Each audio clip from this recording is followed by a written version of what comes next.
Today's episode is brought to you by the Daily Gardener Friday newsletter. You can sign up for the newsletter over at thedailygardener.org. Hi there, and welcome to The Daily Gardener, a podcast about garden history and literature. I'm your host, Jennifer Ebling, and today is May 19th. Today in garden history, it was on this day, May 19th in 1780, that much of New England was shrouded in darkness. In fact, many feared that Judgment Day had arrived, and so this day became known as the Dark Day. During this day, the sun rose as per usual, but around 10 o'clock in the morning, the sky grew dark. So dark, in fact, that there were reports of candlelit lunches, and people stopped what they were doing to pray. The blackout spread from Portland, Maine to New Jersey, and Boston newspapers reported that after the darkness began, chickens returned to their roosts and animals returned to their places in the barn.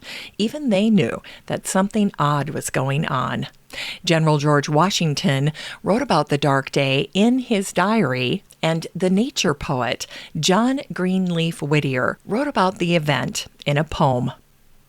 There fell over the bloom and sweet life of the spring, over the fresh earth and the heaven of noon, a horror of great darkness. Men prayed and women wept, and all ears grew sharp to hear the doom blast of the trumpet shatter the black sky. Well, instead of Judgment Day, it's now generally believed that the darkness stemmed from a fire out west. And the following night, on May 19th in 1780, New England was treated to a full moon that was said to be as red as blood set against the night sky, a spring to remember. And today we also remember Nathaniel Hawthorne, the American novelist and short story writer. He died on this day, May 19th, in 1864. 2 years later, Nathaniel's sister Sophia was writing about the wayside landscape in a letter to her friend Annie Fields. And she wrote, "There is a beauty in May which there is not in July.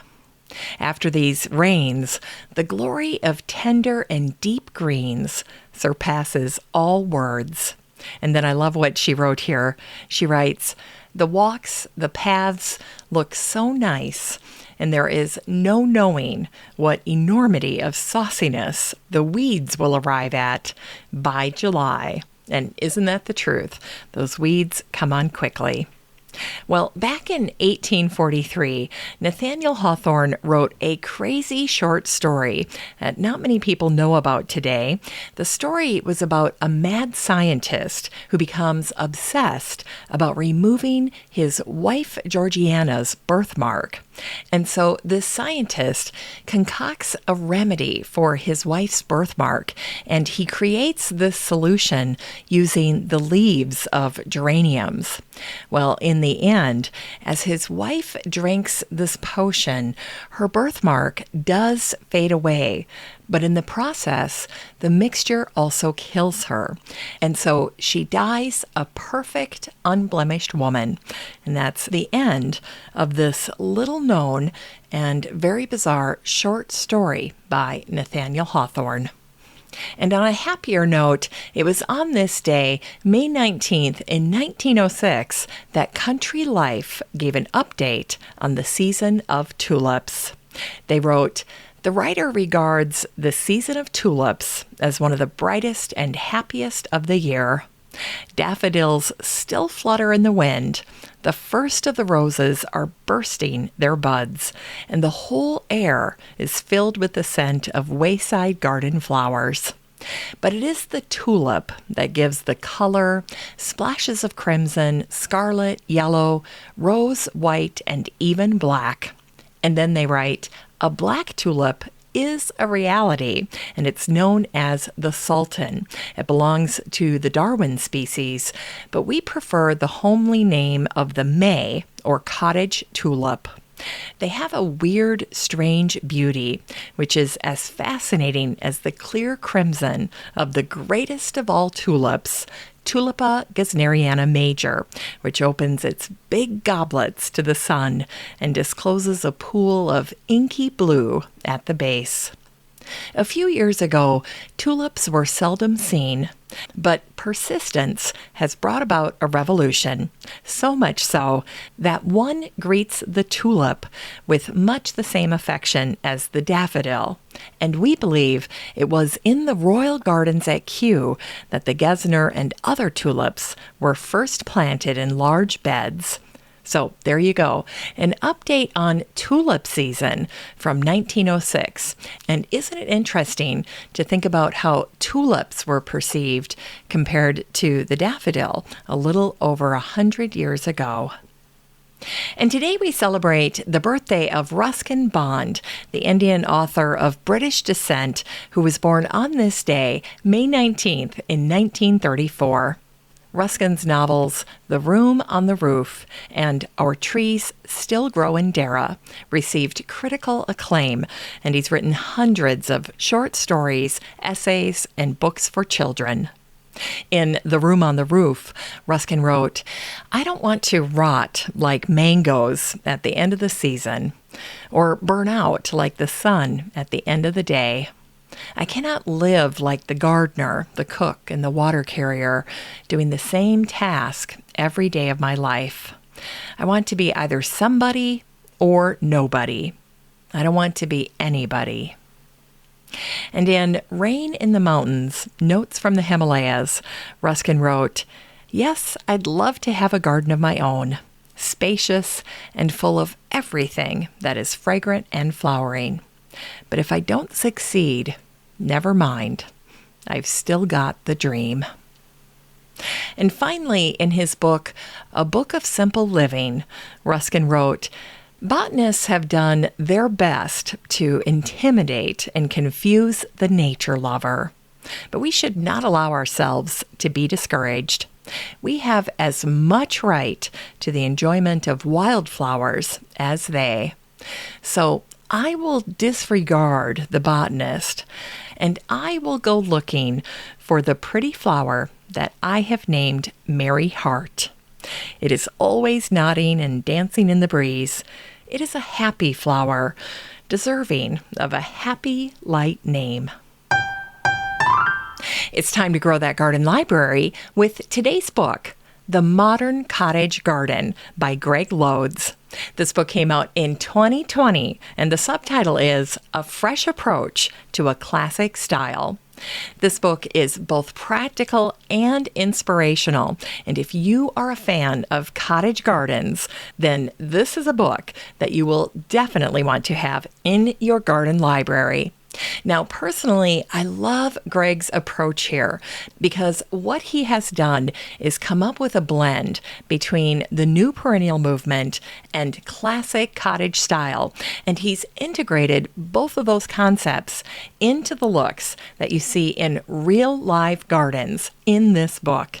And so as the reader, what you'll come away with are images of beautiful color in the garden, the use of grasses and native plants, in addition to Greg's thoughtful approach, because he wants these gardens to be low maintenance and to offer many seasons of interest, which is really the sweet spot for gardens nowadays. Now, I'm going to walk you through the table of contents here, and then I'll give you a little excerpt from Greg's book. But Greg starts out with what he calls the roots of his book, which is the traditional cottage garden and the new perennial garden. He takes you into a deep dive of both approaches. And then in the next section of his book, he talks about how to create a modern cottage garden, which, as I just mentioned, is a blend of both classic cottage gardening and the new perennial garden movement. So with Greg's help, you'll understand how to put together a gardener's garden, that's what he calls it, how to maximize small spaces, and also how to incorporate modern cottage gardening into your containers, which I think is such a hot topic this year. Now, the back half of Greg's book is devoted to the seasons, so he walks you through modern cottage gardening season by season. And then at the end of the book, there are 50 plant profiles, and these are Greg's go-to plants when it comes to garden design. Now, right at the beginning of Greg's book, he introduces you to the modern cottage garden. And here's what he writes. It is difficult to stick to one style in the garden, isn't it?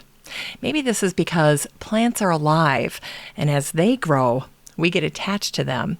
So we can't let go of the plant that has survived 3 house moves, or the large shrub that started life from a cutting taken from a friend's garden. This sounds so familiar, doesn't it?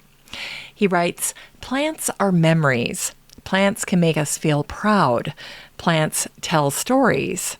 And who can resist choosing new plants for the garden when they see them in flower in the nursery, even if they don't know where they will go or whether they're in keeping with whatever is there? I just experienced this morning. And then Greg writes, let's be honest, who has a scale map of their garden showing all the gaps each time they find themselves looking at plants for sale? Then as we introduce unlikely plant partners to the border, we push the boundaries of traditional garden styles, whether by accident or design. And here is where Greg helps us get on track. He writes, this, in fact, is a good thing. The mixing together of plants from older garden styles is creating something special indeed, a new style that combines the best of the traditional cottage garden and of the gardens of the new perennial movement. And for argument's sake, let's call it the modern cottage garden. This is a gardener's garden, and its generous style is for gardeners who can't resist plants. Can I get an amen? This book is 288 pages of the modern cottage garden, encouraging you to grow plants that are new to you, to try new combinations or new communities of plants, and above all, to enjoy the process of experimenting in your garden. You can get a copy of The Modern Cottage Garden by Greg Lodes and support the show using the Amazon link in today's show notes for around $9. Great book. Finally, we end the show today with a botanic spark that celebrates the Russian author and gardener Leo Tolstoy. It was on this day, May 19th in 1899, that the first female psychoanalyst and writer Lou Andrea Salome and the Austrian poet and writer Rainer Maria Rilke visited Leo Tolstoy in Russia. Now, this entire trip was Lou's idea. She was hoping that Tolstoy would be a mentor to her friend and lover, Rainer Maria Rilke. And Lou Andrea Salome was a bit of a muse to Rainer Maria Rilke. In fact, early in their friendship, she was the one that encouraged him to change his first name from Rene to Rainer. And she also encouraged him to learn Russian and to read Tolstoy.